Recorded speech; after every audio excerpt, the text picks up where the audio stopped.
Well, it was a couple of years ago when I first encountered our featured guest today. We just connected because of, I don't know, I guess social media for the most part. And as I got to know Mark Milatz, I learned that he's from my part of the world, had no idea. And now he is in Wisconsin, where at Whistling Straits, when you go there to play, you might want to ask for Mark the caddy. I mean, he's the guy who knows that property inside and out. And it's good to see you again as we get ready for the start of caddy season. I know that Whistling is getting ready for the start of its season, and you're launching a new project as well that I think gives people kind of an inside avenue to the perspective of a caddy who literally sees a little bit of everything, right? So it's Yeah. good to see you again.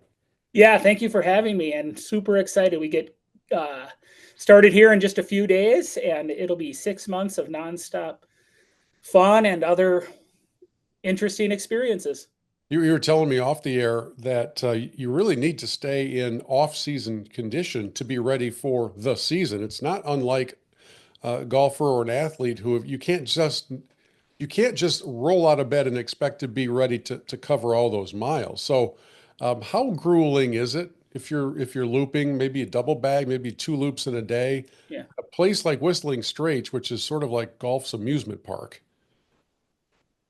Yeah. It's tough. And, as I near the age of 50, I have a deeper respect for how difficult it is and also gratitude for still being able to do it. But, the first week you'll just see in the caddy shack, it's a lot of carnage, a lot of guys just hobbling around. Your feet are where it's the worst because even if you are in shape, your feet are not in shape for like side hills and uneven ground and kind of all that terrain that you're going to be walking. So most guys have some trouble with their feet during the first week or so.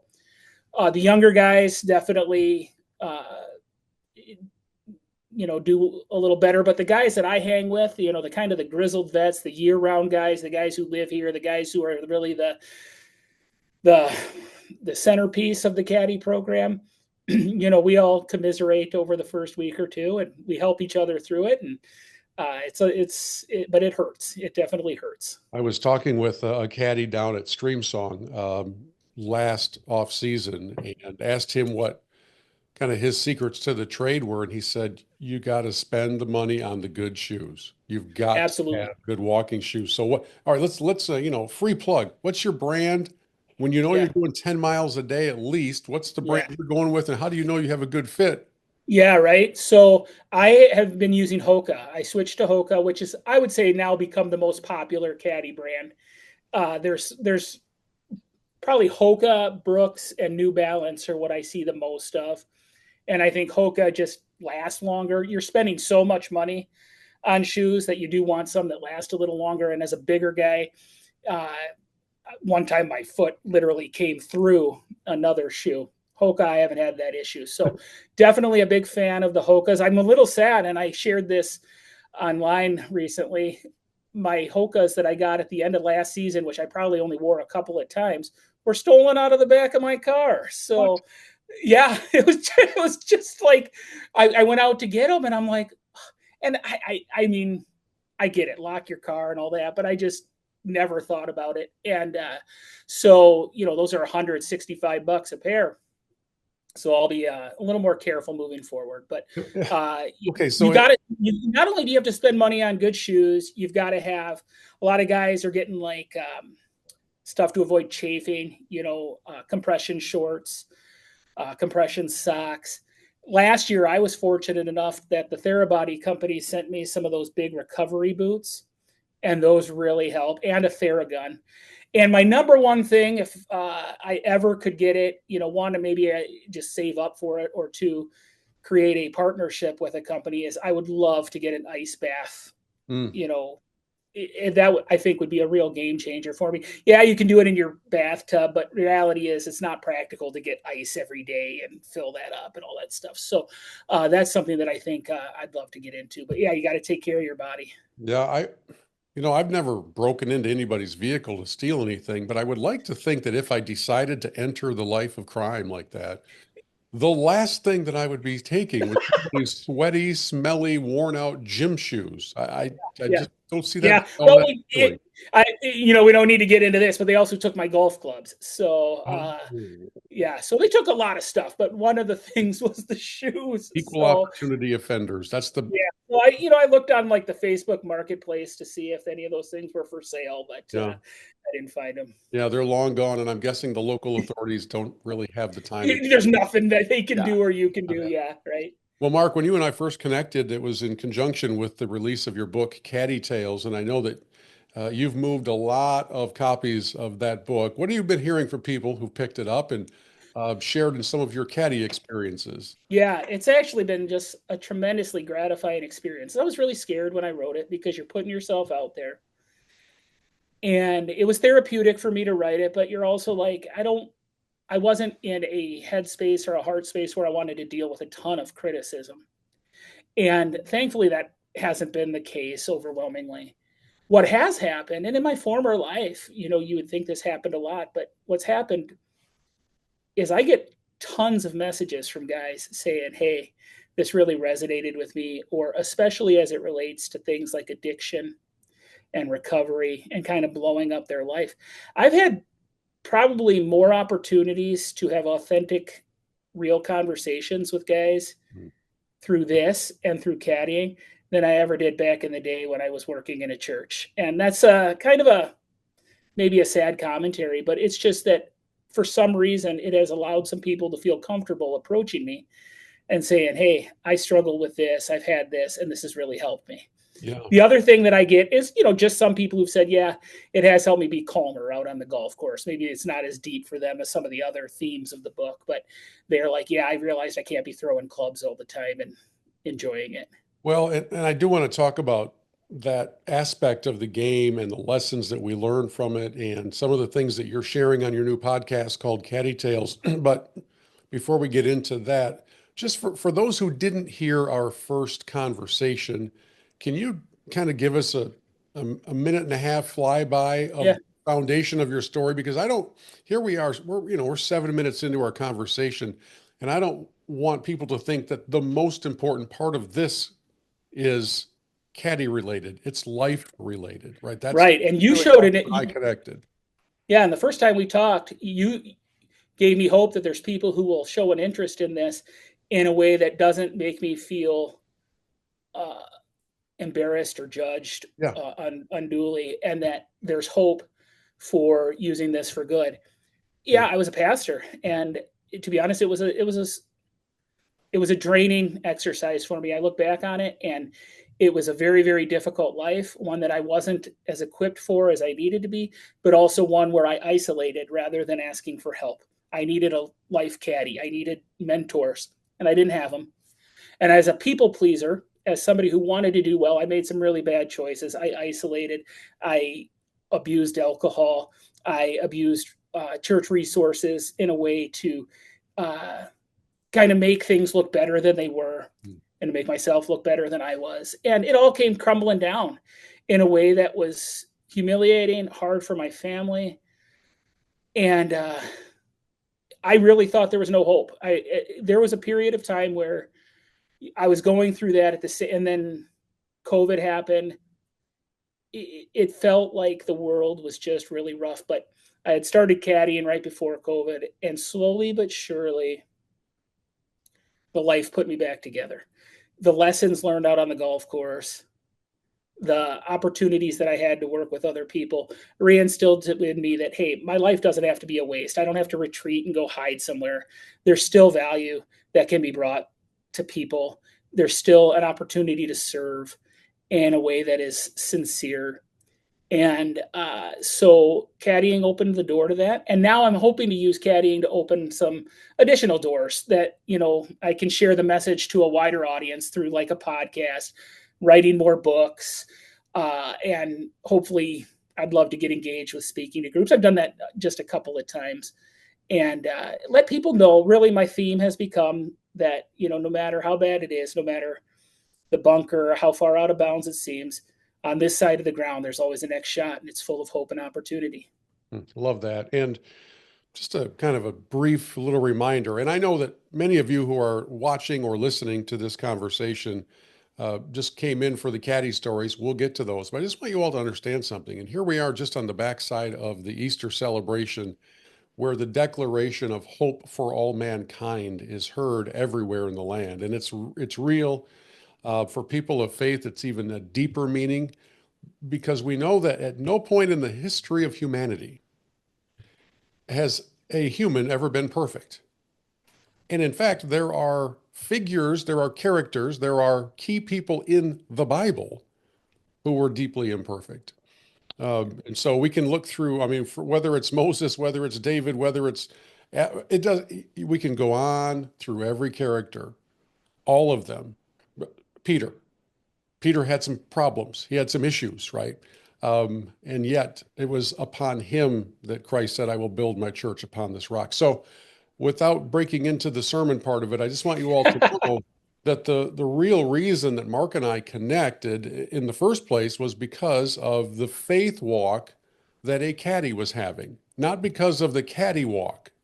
However, Mark, you've had some caddy walks, man. I mean, Yeah, there yeah. are some stories out there, especially when you're caddying at an upscale public resort that has kind of a worldwide reputation. You mentioned a moment ago about how you realize that golf is supposed to be that place of calmness and kind of enjoyment. And yet, if anybody who dabbles around on social media sees the fights break out, you Yeah, see, right. yeah, you see all the weird moments and things. So, uh, what have you seen? What's been kind of your your kind of human temperament Hall of Fame moments from Oh guests yeah. perhaps that you've caddied for? Right. So here's one that stands out. I had written about one in the book where this guy had all these birdies on Whistling Straits. He ends up, on the back nine, getting, caught in a bunker, not getting out, getting a 10, whatever, and just beating the heck out of his golf club and going nuts.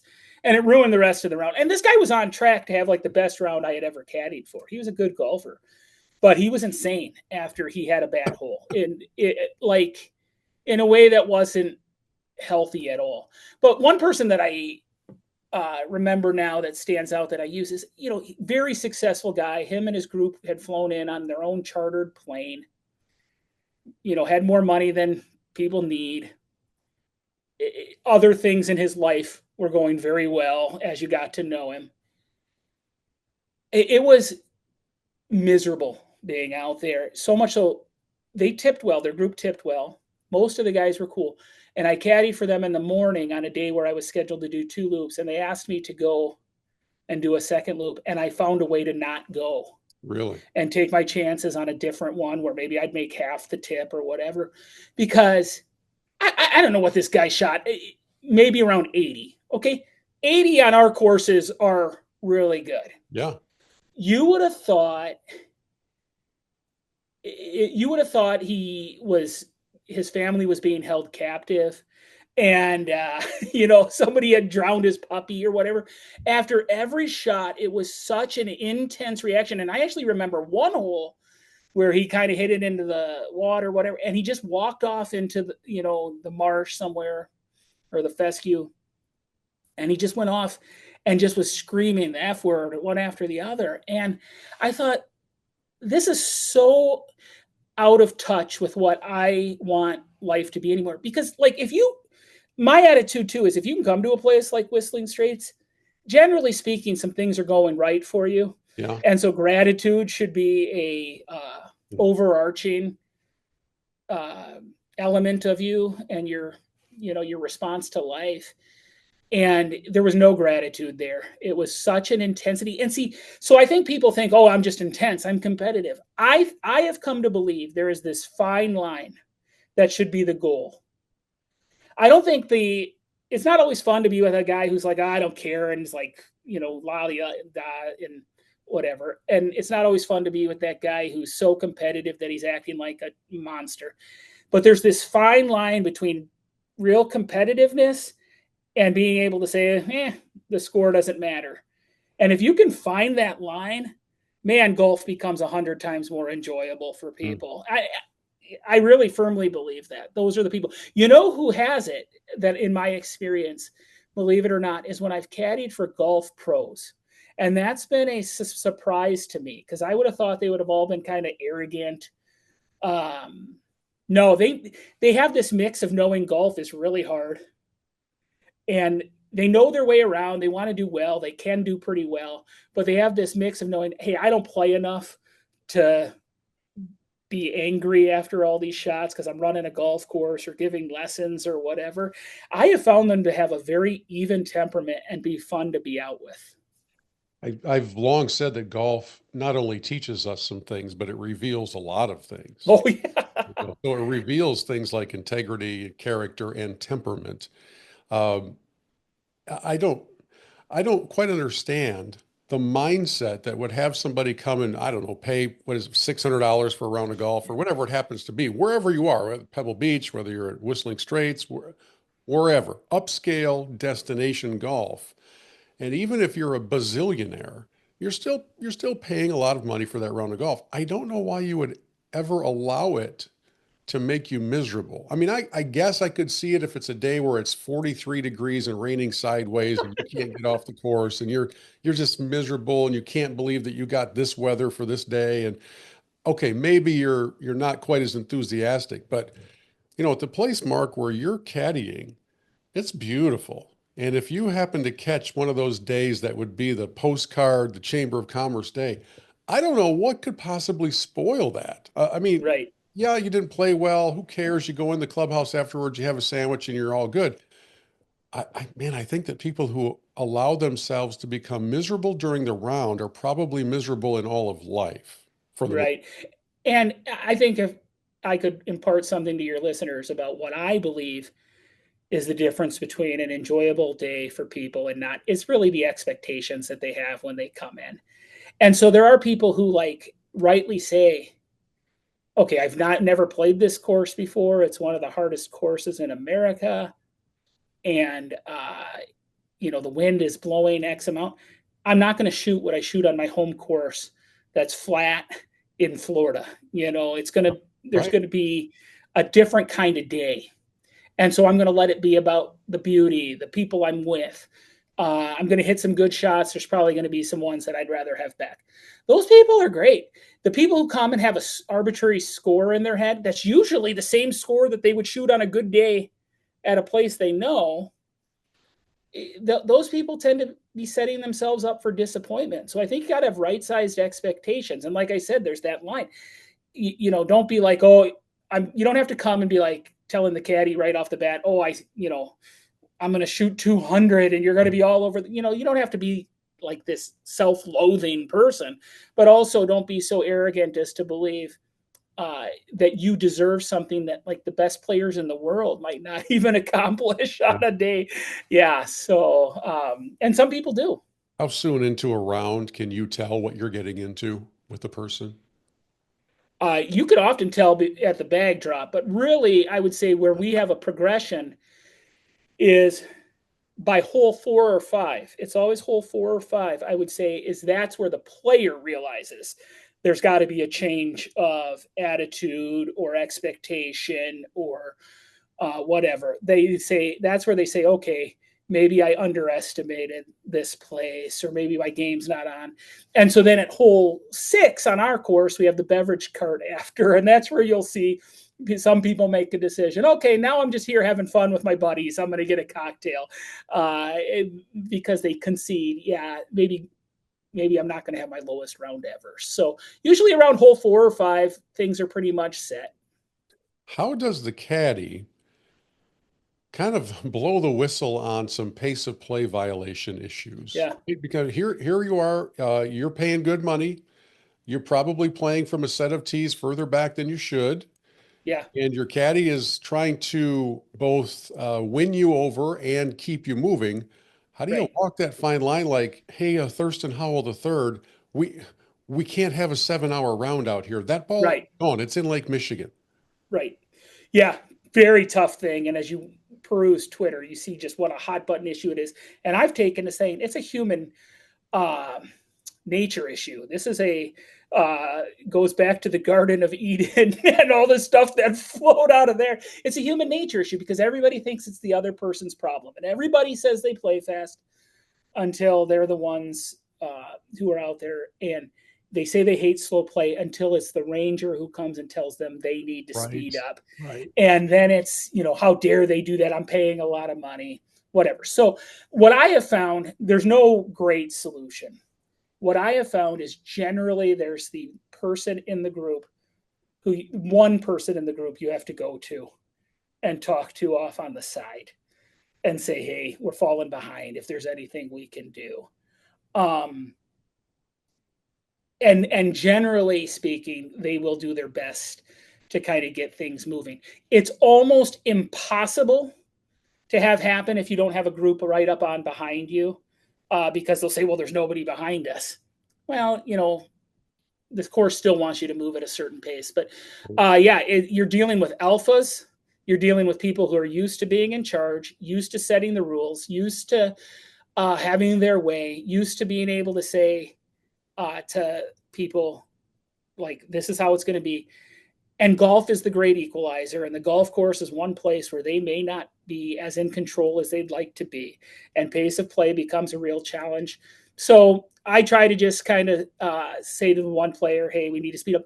The other thing the caddies need to do then is they set the example by, like, let's say you're finishing a hole. The caddies have those bags on their shoulders right away and are getting right out in front. Like you're kind of showing an urgency to your pace. Yeah. But most caddies, I will say, err on the side of these guys are tipping me, so I'm only pushing them so hard, and it's the job of the players' assistants out there to be the meanies.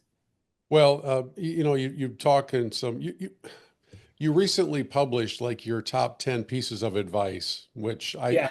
really enjoyed. And one of them is watch a video of the best players in the world missing 8-foot putts before you go out. You'll feel so much better about yourself. Yeah. Our expectations when we go to a special place to play a special round of golf, which is often the case where there are caddy programs, our expectations are often unrealistic, right? Mine are. I'm sure everybody else's are the same.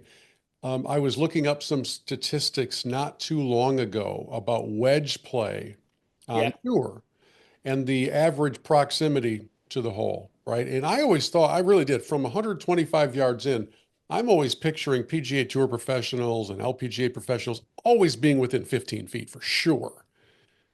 Now the average proximity is outside of 20, like 22 feet or something like that. And yet you would think that all of us would always be stiffing them into kick-in range, given our reactions to some of those shots. So how does that apply on the greens when you're putting, especially some Oh, difficult greens like there at Whistling? yeah. It is fascinating to me. And I always joke about the player who will be shooting like 110, 120. He's in a match, though, with his buddies. And now we're on the 17th or 18th hole. And he'll be 55 feet away. And he'll be, Mark, I need your best read. I really need to make this. Yeah, there you go. It steals your soul a little bit because you're like, you're not making this. And the fact that you think it's even a possibility is setting us up for failure. Yes, everybody has their story of the time that they made a long one. And a lot of times people have their anecdotal evidence of when they were with a caddy and they trained some putts. That happens all the time for sure. But they're not telling the story of all the ones that missed. And what's a challenge is keeping your mouth shut as the caddy when you know the player pushed or pulled it, when you know the pace was nowhere near on. I will always say, if like I miss a read, I'll be like, oh, I missed that one. We'll get it back. Like that'll be like a phrase I would use.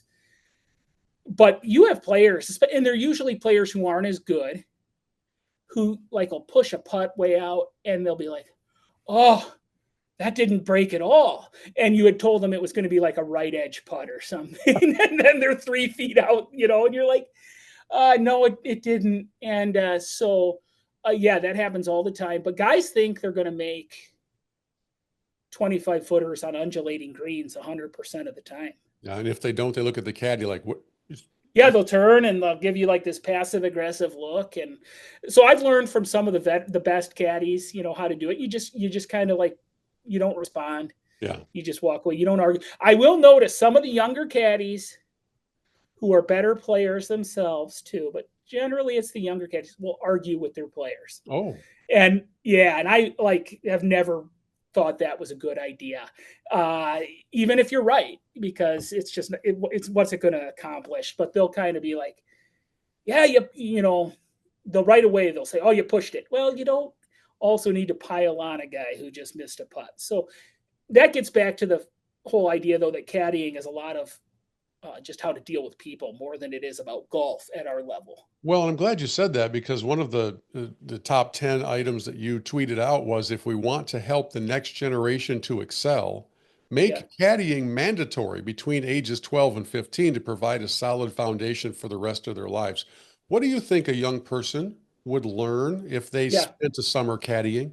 yeah. So that's very timely for me because my son just turned 13 and now he's eligible to caddy at the local club. And so, as a matter of fact, this week we're going and turning in his application for that. And what I want him to learn is how to give a firm handshake and look someone in the eye and speak with a strong voice, how to be around successful people and learn how they operate, how to be able to learn how to, be a strong presence while also realizing you're working for somebody. Mm. And that sets you up for being an employee someday, a good employee. The biggest thing that I think when he's 13 that I want him to learn, though, is just the thing that I see is really lacking from young people nowadays, and that is how to carry on a normal conversation with an adult. Yeah, That without a what device in your hands. I'm not one of those people who thinks the good old days were always so good and my generation had it all figured out. But I was friends.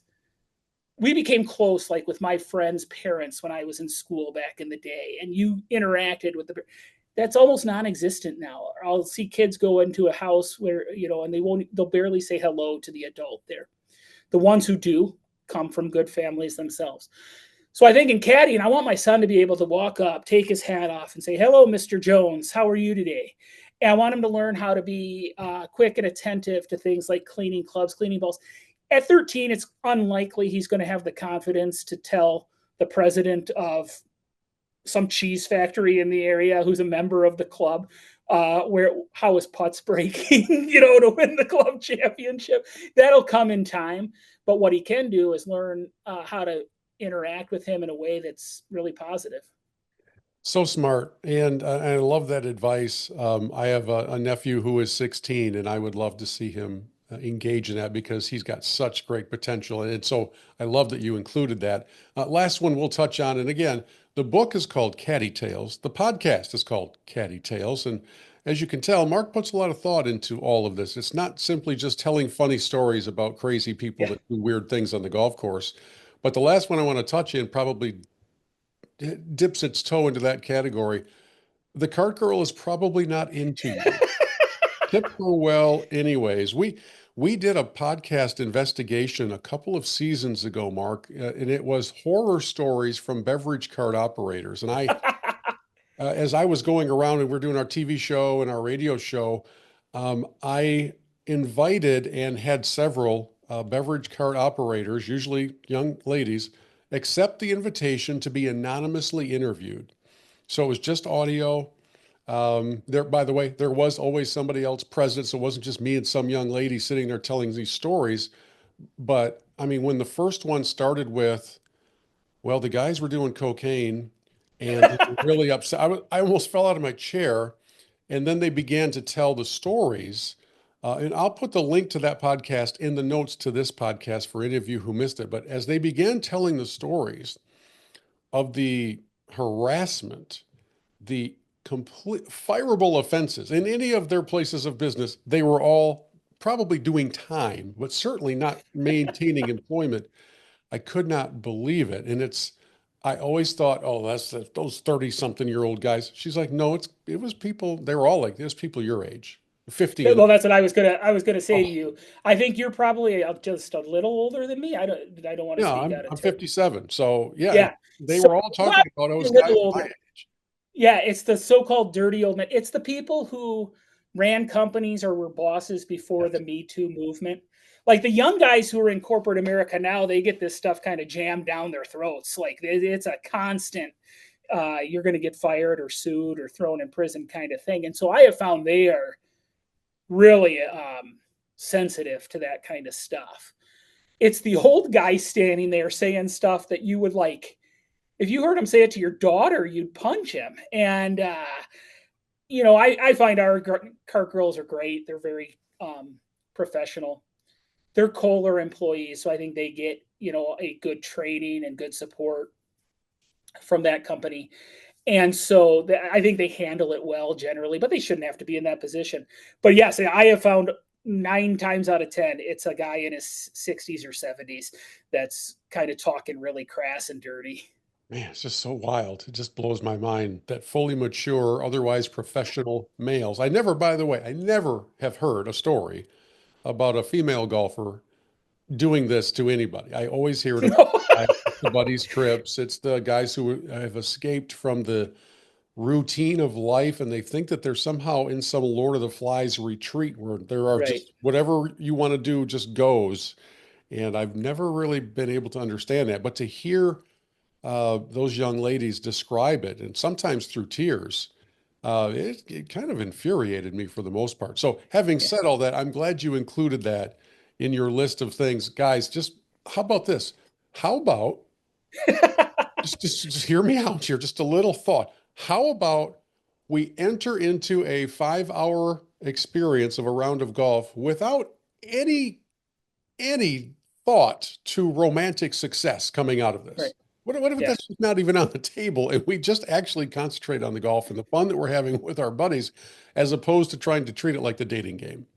Right. And I real quick aside, in my book, Caddie Tales, I'd encourage people to look on this theme, and especially related to older people who, like, in their professional life are highly successful. Yeah. It's like they come out and with that alcohol behaviors that are beyond the pale. So they can look up the chapter where I talk about a guy and a sheep. That's all that needs to be said for today. And it's like you would have never ever believed that somebody was going to be like that. And the conversations that even preceded that were like blowing me and the other caddy away. But anyway, it's like, how do you find a way to go with your buddies and have the golf course be an oasis without also like going so overboard that you embarrass yourself and your family and make a mockery of it? Because occasionally that does happen. I will say at a place like ours, generally speaking, there's a high class individual. That's not to say it's foolproof, but a lot of the people, if anything, err on the side of maybe being a little too uptight versus letting all heck break loose. But yeah, totally get it. Yeah. Well, Mark, I love the insights. I think it would be a riot to just come and shadow you for a few days. I wish we could do that. Or maybe just come and play and have you along with Yeah. the group. But congratulations on the success of Caddie Tales, the book, and we're hoping the podcast does equally as well because it's about more than golf, and it's really a chance to share your heart and to share your story. And I just think that's all very worthwhile, which is why I wanted to connect with you again. So Yeah. thank you. Thank you very much. Yeah, I appreciate it. It is so much deeper. To me, golf mirrors life. To me, the skills that I had in my former life are totally relatable to my life as a caddy. But you're right. I want to take it deeper. I want to have that next shot mindset that I can help instill to people.